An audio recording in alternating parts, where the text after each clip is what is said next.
제자들에게 오셔서 주신 최초의 선물이 무엇이었습니까? 우리 같이 따라해 보겠습니다. 너희에게 평강이 있을지어다. 여러분, 그래서 마음이 편해야 얼굴도 좋아집니다. 화장을 아무리 양 바르고요, 스킨도 헤어 스타일도요, 머리도 한 번씩 이렇게 해도 백날 첫날 해도 마음이 불안하고 초조하면요, 얼굴이 왜 그래야? 요즘 무슨 일 있어? 무슨 일이냐고 이야기 좀 해봐. 그럼 그 얼굴 보면 나만 괴로운 것이 아니라 내가 그 근심과 고통 속에 있으면 나와 함께하는 사람들이 함께 홍역을 치르는데, 그래서 마음 평안한 게 제일 행복이구나. 오늘 여러분들에게 그리스도의 평화가 임하게 되시기를 예수님의 이름으로 축원합니다. 그렇게 분가해서 보냈던 롯이 잘 살면 얼마나 좋을까요? 여러분, 그런데 소식이 들려와요. 무슨 소식이 들려오는가 하면 이제 머지않아 하나님께서 소돔과 고모라 땅에 심판하시겠다는 주의 음성이 들려옵니다. 여러분, 아브라함이 어떻게 했나요? 조카 롯을 생각하면 잠이 오질 않아요. 그래서 그는 하나님 앞에 나가서 청원하고 기도합니다. 하나님, 아니, 하나님 그런 법은 없는데 의인을 악인과 함께 멸망시키려고 합니까요? 그냥 허리춤에다가 손을 얹고 막 째려보듯이 하나님 앞에 따져 묻듯이 아브라함이 하나님 앞에 기도하는데, 하나님 그런 법 없잖아요. 의인을 악인과 함께 취급해가지고 심판하고 멸망시키면 안 되지요. 하나님, 의인 50인이 있다면 하나님께서 심판하시지 않기를 소원합니다. 여러분, 하나님께서 아브라함과 약속을 주시죠. 그런데 아브라함이 생각해 보니까 그것 가지고는 안 될 것 같아요. 여러분, 더 많을 것이라고 하는 게 아니라 의인 50을 채운다는 것이 쉽지 않다는 사실을 아브라함이 영적인 영감으로 직감하고 있었어요. 우리 같이 따라해 보겠습니다. 기도하는 사람은 인식합니다. 그럼 교회에서 영적 분위기를 가장 맨 먼저 민감하게 느끼시는 분이 담임 목사님입니다. 딱 느껴요. 권사님, 장로님, 안 되겠어. 특별 기도 들어가자고. 그러면 아멘. 왜요? 가장 민감하신 분이, 하나님과 늘 교통하시고 민감하신 분이 먼저 안 거예요. 요한복음 10장 10절에 보니까 예수님께서 도둑들이 득실거린다. 도둑이 오는 것은 도적질하고 죽이고 멸망시키려고 하는데 양떼들 늑탈해 가려고 한다. 예수님 알고 있었어요. 그래서 예수님께서 그 영혼을 구원하시기 위해서 십자가상에 자기 자신을 던져가지고 내가 죽어서 저들이 구원받는다면, 여러분, 그래서 예수님께서 자신의 전부를 던졌잖아요. 아브라함이 생각해 봤어요. 소돔 땅에 누가 있죠? 조카 롯이 있어요. 큰일 났네. 그놈이 풍성해가지고 분갈해서 가긴 갔는데 소식 듣지 않으니까 점점 남쪽으로 가더니 소돔 땅으로 들어갔다는 소문이 들려와요. 여러분, 참 중요한 것입니다. 물질이 좀 있으니까 문화적인 혜택을 누릴 곳으로 향하여 발걸음이 자기도 모르게 한 걸음 하나님의 말씀과 하나님을 향한 예배보다, 신령한 기도와 하나님의 영광스러운 그 반열에 속한 그 삶보다도 세상 것에 얼마나 이 귀가 밝아지는지, 그냥 천리 밖에서도 소식들이 다 들려와요. 세상 소리에 밝았다는 것입니다. 여기 있으면 안 될 것 같아요. 우리가 그래도 이제는 갖출 거 갖췄잖아. 이제는 살만하잖아. 미개한 이 지역에서 어떻게 살았나 몰라. 이 좁아 터진 구석에서 어떻게 지냈나 몰라. 다른 곳으로 가볼까? 여러분, 롯이요, 영적인 하나님이 주신 복은 생각하지 않고 세상의 육신적인 그 눈이 열려가지고, 여러분, 그래서 이 생의 자랑, 육신의 정욕, 안목의 정욕이 열려가지고 참 사탄이요. 그래서 교묘한 겁니다. 그걸 자꾸 확장시켜줘요. 확장시켜줘요. 처음에는요, 스마트폰 화면이 조그만 해도, 야, 신기하다. 아이고, 이게 활동 사진이 여기서 왔다 갔다 한단 말이지. 나중에 시간이 지나면요, 더 큰 화면을 원해요. 큰 화면을 가지고. 요즘은 이제 스마트폰이 접었다가 펴졌다. 접었을 때는 요만한데 펴지니까, 아이고, 문화라는 것이 이런 것이구만. 나중에는요, 뭐 그 속에 별별스러운 것들이 다 있죠.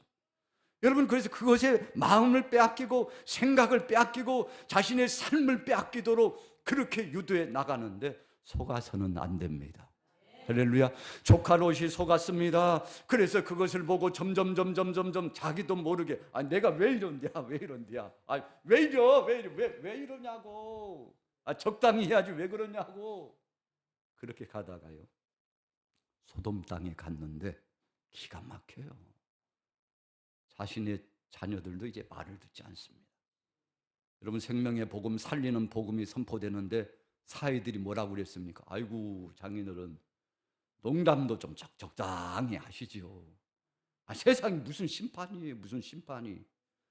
아, 어제 있었던 일 오늘도 있잖아요. 지금 똑같은 하늘 아래, 아, 이 좋은 세상에 무슨 심판이에요. 아, 장인 어르신이나, 아이고, 좋은 데로 가셔요. 우리는 안 간다니까요. 아니야.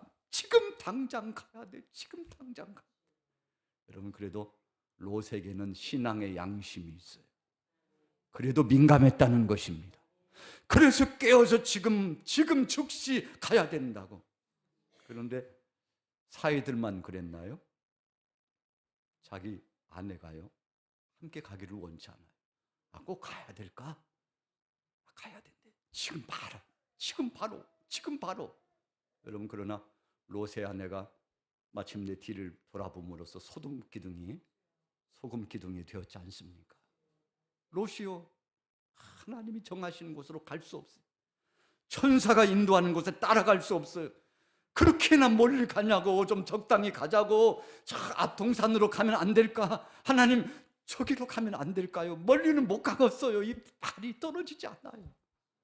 여러분, 롯이 얼마나 강팍했는지 보여지는 대목입니다. 하나님이 원하시는 곳으로 갔다면 얼마나 좋았을까요? 여러분, 그래가지고 작은 동산 같은 곳, 거기 가시고 몸을 피했지만 거기서 또 다른 죄를 범하게 되지 않았습니까?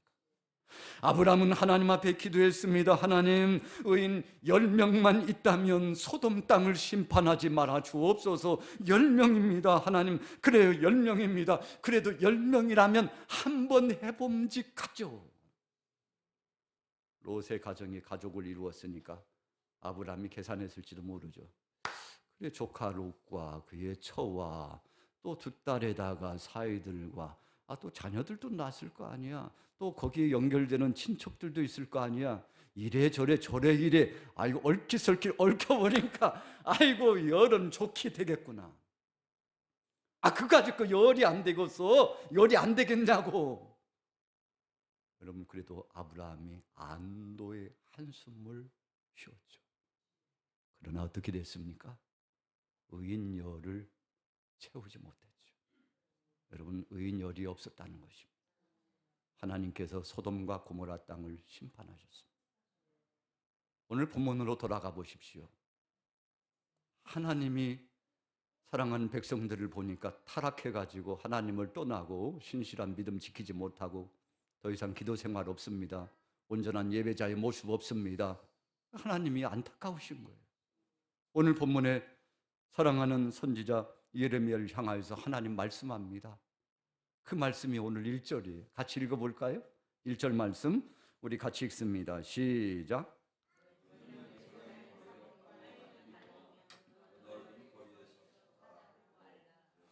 너희가 만일 정의를 행하며 진리를 구하는 자를 한 사람이라도 찾으면 내가 이 성읍을 용서하리라. 아멘. 아멘. 자, 몇 사람이요? 한 사람. 야, 많이 볼 거 없어. 한 사람만 찾자. 여러분, 그래서 예레미야서의 말씀 오늘 5장 1절을 보면요, 어찌 보면 참 마음이 아픕니다. 아니 도대체 한 사람이 뭐야? 한 사람이. 한 사람이 뭐냐고, 한 사람이. 그런데 하나님은 한 사람이라도 찾으면 정의를 구하고 진리 안에서 믿음으로 실행하면서 신실한 믿음을 사는 사람, 그 한 사람을 찾으면 내가 이 성을 심판하지 않고 멸망시키지 않으리라. 여러분, 유다 백성들 참 하나님 앞에 그래도 북이스라엘보다는 남유다가요, 하나님 뜻대로 산다고 산 사람들 아닙니까? 그런데 어찌 보면은요, 이 한 사람이라는 것은 모욕적인 역사예요. 아니 한 사람이 뭐야? 그러나 하나님은 불쌍히 여기신 겁니다. 유다 백성들을 불쌍히 여기셨습니다. 하나님께서는 택한 백성들에게 심판하시는 것이 목적이 아니고 그 백성들을 살리시고자 했습니다. 여러분, 그래서 정말 그런 믿음 있는 사람 없을까 하고 오늘 예레미야 선지자가 수소문해 봅니다. 오늘 본문 말씀 보세요. 나가서 찾아보았습니다. 그래서 4절 말씀이 뭐라고 했나요? 같이 읽어보겠습니다. 4절 시작. 내가 말하기를 이 무리는 비천하고 어리석은 것뿐이라 여호와의 길 자기 하나님의 법을 알지 못하니. 수소문하고 찾아봤는데 비천하고 미련하고 우둔하고 무식한 사람들, 하나님의 말씀을 알지 못하는 그 부류의 사람들을 찾아갔어요. 당신들 여호와 하나님을 어떻게 생각합니까? 그분이 지금까지 우리에게 해주신 그 은혜를 어떻게 생각합니까? 아이고 그런 것도 있었어요? 아이고 기억도 안 나는데요? 그랬다는 것입니다. 그 다음 절은요, 참 우리를 더 마음 아프게 합니다. 같이 읽어보겠습니다. 5절 같이 읽습니다. 시작. 내가 지도자들에게 가서 그들에게 말하리라. 그들은 여호와의 길 자기 하나님의 법을 안다 하였더니 그들도 일제히 멍에를 꺾고 결박을 끊은지라. 여러분, 이게 무슨 말씀입니까? 그래도 알만한 사람, 우리가 교회 역사적으로 보면 교회 안에서 모범적이고 정말 신실한 믿음을 가졌다고 하는 사람들 부류를 찾아가 가지고 여쭈었어요. 그랬더니 아이고 그거 모르는 사람은 어디 있어? 하나님의 심판이 있지. 하나님 우리에게 얼마나 큰 은혜를 주셨게. 그거 잊으면 인간도 아니야. 하나님 백성 아니지. 여러분 다 알고 있었어요. 그런데 그 다음에 결정이 중요했습니다. 알긴 알지만 지금 생각해 보니까 그 다 부질없더라고. 아이고 나도 다 해봤어. 다 해봤다니까. 그렇게 해보니까 뭐 별거 없더라고. 아이고 여러분, 알만한 사람들이 그런 태도를 보였다는 것입니다. 지식은 갖고 있었습니다. 마음으로 품고는 있었습니다. 생각은 얼마나 충출한지요. 논문을 쓸 만큼 방대한 분량의 것들을 보였습니다. 이래 저래 하니까 이렇게 되더라고. 다 알고 있다니까. 나도 해봤어. 이번에 그렇게 하면 될 거야 라고는 하고 있지만 막상 이를 실행하려고 하니까 손 하나 까딱 하지 않았다는 것입니다. 십자가를 져야 되는데 자기를 부인하고 자기 십자가를 지고 주님을 향하여 나가야 되는데, 그러니까 이거 지면 뭐예요? 십자가를 패대기에 쳐버리고, 자기 부인이 그렇게 쉬운 거야. 나 내려놓기 힘들더라고. 내려놓지 못했다는 것입니다. 여러분, 오늘 5절의 말씀에 바로 그 사람들이 알고는 있었는데 그 속에 주님을 향한 영광과 그분을 향한 예배와 그분이 하신다고 하는 신앙 고백과 앞으로도 주님이 하실 것이라고 하는 신실한 믿음을 가진 그런 태도와 심령이 그들 속에 없었다는 것입니다. 예레미야가 깜짝 놀랐죠. 아니 그럴 만한 유인이 어떻게 저런 대답을 하지? 아니 그래도 30년 40년 동안 신앙생활 가운데 충성하고 믿음 생활 가운데 잔뼈가 굵은 저 사람이 어떻게 저런 태도를. 아이고 그냥 급실망이네. 아니 그 양반이 그럴 줄 몰랐다니까. 김씨면 몰라도 박씨는 그러지 않을 줄로 알았는데 김씨, 박씨 뭐 다를 거 없더라니까 여러분 이렇게 된 거예요. 예레미야가 가슴을 칩니다. 하나님, 한 사람이라고 그래서 한 사람 그 정도도 없으려 생각했는데 하나님이 말씀하신 것처럼 그 한 사람을 지금 찾을 수 없는데 어떡합니까요? 하나님 어떡합니까요? 가슴을 치면서 이 유다 백성들이 한 사람이 없어서 멸망당하게 되었다는 그 영적인 모든 은혜의 세계, 하나님의 긍휼하신 역사를 바라보면서 여러분, 예레미야 선지자가 하나님 앞에 눈물을 흘리는 거죠. 여러분, 세상이 그렇게 되었다는 거죠. 오늘 우리가 믿음 생활하고 있는 이 시대는 어떻습니까? 비천한 자라고 하는 세상 사람들은 그렇다 할지라도 그래도 믿음을 가졌다고 생각하는 그 사람들 부류조차도 만약에 여러분 주님이 말씀하신 오늘 본문의 말씀처럼 그렇게 되어가고 있다면 어떡하는 것입니까? 여러분, 그래서 오늘 본문의 결론은요, 그럼에도 불구하고, 우리 따라해 보겠습니다. 그럼에도 불구하고 긍휼히 여기셔서, 여러분, 하나님께서 그럼에도 불구하고 예레미야 선지자에게 하나님의 긍휼하심과 하나님께서 이 백성들을 인도하여 주셔서 새로운 역사로 진행하시겠다고 하는 약속을 주시는데 지금 말고 앞으로 그 죄값 때문에 큰 모진 고통과 시련과 아픔을 겪고, 여러분, 바벨론의 포로와 그 억척스럽고 고통스러운 과정 다 겪고, 그리고 여러 세대가 지나가고 이제는 붙잡은 줄로 알았는데, 모든 것이 완성된 줄로 알았는데 아직은 붙잡지 못하고 완성되지 못했다는 허탈감 속에 빠졌을 때, 그때 하나님의 영음이 들려오는데, 그래, 너희들은 안 되지. 그래서 내가 내 아들을 보낼 거야. 할렐루야. 예레미야 선지자가 하나님의 그 영음까지 듣는 겁니다. 에스겔 선지자가 하나님의 은혜 가운데 이제 장차 하나님이 예비하신 그 은총과 긍휼하심을 그가 바라봤는데, 여러분 참 감격스러운 거죠. 에스겔 23장 1절과 4절을 보면 오늘 본문 예레미야 5장 1절과 흡사한 내용의 이야기가 나옵니다. 그럼 거기에 보면 오홀라는 사마리아입니다. 북이스라엘이에요. 오홀리바는 예루살렘이에요. 남유다예요.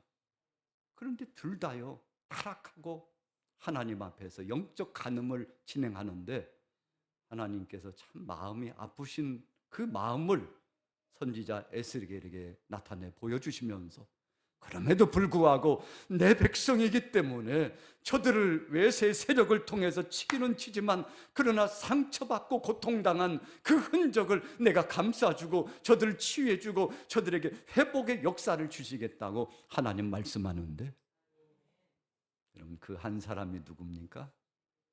우리가 영적으로 보면 그 한 사람이 바로 예수 그리스도십니다. 할렐루야. 우리 사람 편에서는 만날 수 없다는 것입니다. 여러분, 완전한가 했더니 충성했다고 했는데 우리가 저나 여러분들이나 하나님 앞에 서 보면 흠과 티가 다 많습니다. 실수가 많아요. 그래서 하나님 아버지의 마음을 아프게 하는 자들입니다. 그러나 그럼에도 불구하고 하나님은 사랑하셔서 하나밖에 없는 독생자 아들 예수 그리스도를 저와 여러분들을 위하여 이 땅에 보내주신 것을 믿으시기 바랍니다. 마지막으로 한 인물을 생각해 보세요. 아람 나라의 나라가 국력이 약하니까요, 국민들이 포로로 잡혀가요. 아람 나라의 여자의 하나가 잡혀갔습니다. 그래가지고 종살이를 하는 겁니다. 종살이를 하는 거예요. 그런데 나아만이라고 하는 군대 대장의 집으로 갑니다. 얼마나 지났을까요? 자기 이 주인 남자 어르신이 한센병에 들렸다는 것을 압니다. 그때 그 여자아이가 고백을 합니다. 아이고, 이까짓 한센병은 우리 이스라엘 나라에서는 아무것도 아닌데 여호와 하나님을 섬기고 그분 앞에 영광 돌리는 엘리사 선생님만 만난다면 이까지 질병은 다 치료받을 텐데. 여러분, 누가 지금 고백하는 겁니까? 종으로 끌려간 여자아이가 고백하는 거예요. 깜짝 놀랐죠. 여러분, 희소식이잖아요. 귀가 쫑긋합니다. 너 지금 방금 뭐라고 그랬어? 다시 이야기해봐. 얼마나 즐거웠을까. 저는 두 번 하기는 싫지만 또 말씀드릴게요. 우리나라에 가면 이까짓 그 한센병은 아무것도 아니죠. 치료가 된답니다. 얼마나 놀라운 소식인지. 여러분, 아랍 나라의 왕에게 상소문 올려가지고 좀 다리 좀 놔달라고 그래가지고 가가지고 여러분 엘리사 앞에 섰는데 엘리사가 보자마자 오다가 거기 물 안 봤어요? 흐르는 꾸중물 같은 거 그거 안 봤어요? 요단강 물에 가서 몸을 7번 담그라고. 그러니까 나만의 태도가 어땠습니까? 아니, 지금 나한테 무슨 얘기를 하는 거예요? 당신이 정중히 와가지고 나를 선대하고 내 머리에 손을 얹고 정중하게 아이고 여기까지 오시느라고 얼마나 고생하셨습니까? 제가 기도하옵죠. 내가 믿는 전능하신 하나님이 치료하실 것이니 걱정도 하지 마세요 하고 다 손을 얹고 기도해 줄 줄 아는데 왔슈? 오다가 그 요단강 봤죠? 그거 다시 되돌아가요. 가서 7번 몸을 담그고 오시란 게요. 여러분, 엘리사가 다 알고 있었습니다. 그러나 그가 하나님 앞에 치료받을 만한 믿음이 있는가를 확인하고 싶었어요. 할렐루야. 값지는 것을 그냥 어디서 공으로 받으려고 그냥 어디서 공으로 받으려고 그래. 우리는 이런 나라요, 이런 나라요. 아랍 나라는 그런 역사 없잖아. 우리 여호와 하나님을 섬기면 이까짓 건 병은 아무것도 아니라니까. 여러분, 하나님의 영적인 권위와 그분의 영광을 드러낸 겁니다. 여러분, 엘리사가 가서 엎드려 가지고 무릎도 꿇고요, 비위도 맞추고요, 안아주기도 하고요.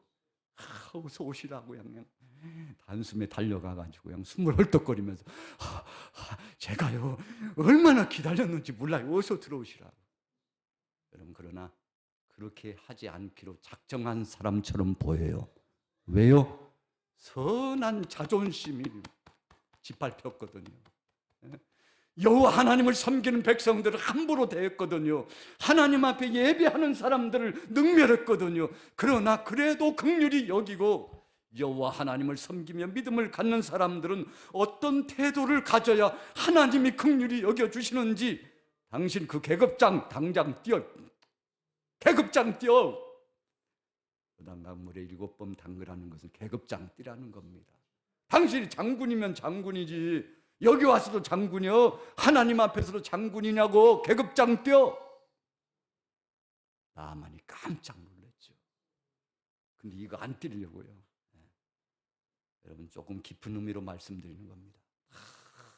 내려놓고 요단강 물에 몸을 7번 담그니 어린아이 살처럼 깨끗해진 것을 믿으시기 바랍니다. 아이고, 우리 집에 있는 그 계집아이가 한 말이 진리는 진리구만. 여러분, 오늘 후미에 나만 집에 있는 한 여종의 이야기를 결론으로 말씀드리는 것은 한 사람의 믿음이 대단한 것이구나. 오늘 은광교회 사랑하는 우리 남전도회가 그런 믿음이 되기를 예수 이름으로 축복합니다. 여러분, 어떤 상황 속에서도 하나님을 부정하지 않았다는 것입니다. 적국에 가가지고요 그 수모를 당하고 노예처럼 살아간다 할지라도 그래도 우리 전능하신 하나님은 나를 사랑하셔. 그럼에도 불구하고 나는 그 하나님을 부정하지 않아. 그분은 지금도 환난 때에도 이 나라 이 민족과 나 자신을 책임져 주시는 분이야. 여러분, 신앙의 자존심이 하나님 그 은혜를 내가 헐값으로 팔 수 없지. 그분은 보통 분이 아니고 내 생명을 주관하신 분이고 이까짓 거 아랍 나라는 불면 사라질 나라야. 당신 말이야 군대 대장이라고 우쭐댈 거 없어. 하나님이 당신의 질병도 치유하시고 생명을 주관하신다니까. 당신 앞으로 얼마 안 있으면 죽잖아. 그러나 하나님이 당신 살리신다니까. 생명의 주권자가 여호와 하나님이심을 당신 아시오. 그런 묵시적인 계시의 은혜 메시지를 이 여자아이가 전하는데, 그것의 은혜를 받아가지고 그 은혜의 영향력이 성령 안에 이스라엘 나라까지 가서 엘리사 앞에까지 가가지고 하나님의 은혜를 체험하게 되었습니다. 여러분, 교회에 중대한 일들이 종종 많이 있죠. 그러나요, 많은 수가 필요하지만 어떤 때는 그 중에 한 사람만 제대로 깨어 있으면 하나님이 그 한 사람 때문에 역사하시는 것을 믿으시기 바랍니다. 오늘 은광교회는, 우리 남전도회는 하나님이 찾으시는 그 한 사람을 찾고 계셔. 야, 네가 할래? 네가 할래? 여러분, 하나님이 찾으실 때 아멘, 아멘, 아멘, 제가 하겠습니다. 이사야 선지자가 자기의 사촌형 우시아가 갑자기 죽었어요. 갑자기는 아니죠. 제사장들이 행할 사역을 자기가 가가지고요, 향을 분향을 하려고 왕이 돼가지고 세력이 커지니까요, 이제는 하나님의 그 영광스러운 은혜 반열까지 자기가 그냥 마음대로 할 줄 알고, 그러다가는 교만해가지고 하나님이 우시야 왕, 야, 너 내가 그 자리에 내가 너를 세워줬는데 지금 뭐 하는 거야? 제사장들이 가가지고 몸으로 막듯이 막잖아요. 왕이요, 안 됩니다. 이렇게 하시는 법은 없습니다요. 하나님이 보고 계시는데 그러시면 안 됩니다. 아니, 뭔 짓거리요? 누가 나를 막아? 나 우시아를 누가 막냐고. 내가 하면 법이라니까. 가다가 한센병이 들렸어요. 여러분, 하나님이요, 즉시. 그런데 그 광경을 봤던 이사야가 너무 마음이 아파가지고, 왕이 죽고 나니까 국력이 더 쇠퇴해졌잖아요. 급물살 타고 나라가 기울어지는데 너무 마음이 아파가지고, 우리 형이 해도 너무했어. 하나님 앞에 그것은 해서는 안 될 짓을 했지. 그러면서 눈물로 성전에 가서 기도하는데, 성령께서 임하시고 불의 능력으로 함께 하시는데, 이사야의 입술이, 혀가요, 능력의 불로 지져진 것을 믿으시기 바랍니다. 이사야가 별의별 것을 다 체험했어요. 하나님이 어떻게 하시면 복을 주시는지 알았습니다. 어떻게 하면 하나님이 징치하시는 것도 봤습니다. 여러분, 그래서 좌의 모습도 보고 위의 모습도 봤어요. 그런데 아직 이사야가 단련되지 않고 훈련되지 않았어요. 그래서 성령의 능력으로 저를 갖다가 권능으로 하나님께서 지르시니까 하나님 말씀하십니다. 누가 갈까? 참 시대가 참 어둡구나. 일꾼 한 사람이 없네. 자원할 사람 한 사람이 없네. 누가 갈까? 하나님의 나저막한 음성이 들렸어요. 그때 이사야가, 하나님 누구예요? 저죠. 제가 가야죠. 여러분, 사실 이 길은 죽으러 가는 길입니다. 십자가의 길입니다. 환란이 기다리고 있습니다. 무지몽매한, 정말 하나님의 뜻을 알지 못하는 자들을 깨우치러 말씀을 전하러 가야 되는 것이었습니다. 그런데 이사야가, 주님, 제가 죽으러 갈게요. 제가 복음 전하다가, 하나님의 뜻을 전하다가 교만 방자한 이 백성들을 깨우치다가 하나님 저들이 돌아올 수만 있다면, 그러다가 복음을 증거하다가 죽는다 할지라도 주여 그 길을 가겠사오니 주여 나를 보내시옵소서. 주여 나를 보내시옵소서. 하나님 앞에 쓰임 받고 큰 일꾼이 되신 것을 믿으시기 바랍니다. 한 사람입니다. 우리 은광교회는요, 한 사람이 아니라 여기 이 자리에 참여하신 여러분들이 다 정말 알곡신자, 하나님이 쓰시는 종들인데, 여러분들을 통해서 하나님이 영광을 보실 줄로 믿습니다. 2023년도 5월을 지나면서 우리 남전도에 헌신 예배를 올려드리면서 하나님께서 하실 일이 기대가 됩니다. 주님이 역사하여 주실 줄로 믿습니다. 주님이 하십니다. 여러분들은 아멘으로 함께 하시면 주께서 역사하여 주실 줄로 믿습니다. 기도하겠습니다. 살아계신 하나님 아버지, 감사합니다. 앞과 뒤를 끼웃거렸습니다. 나 말고 저 사람이 우리 말고 또 다른 사람들이. 그러나 주님은 누가 가겠느냐?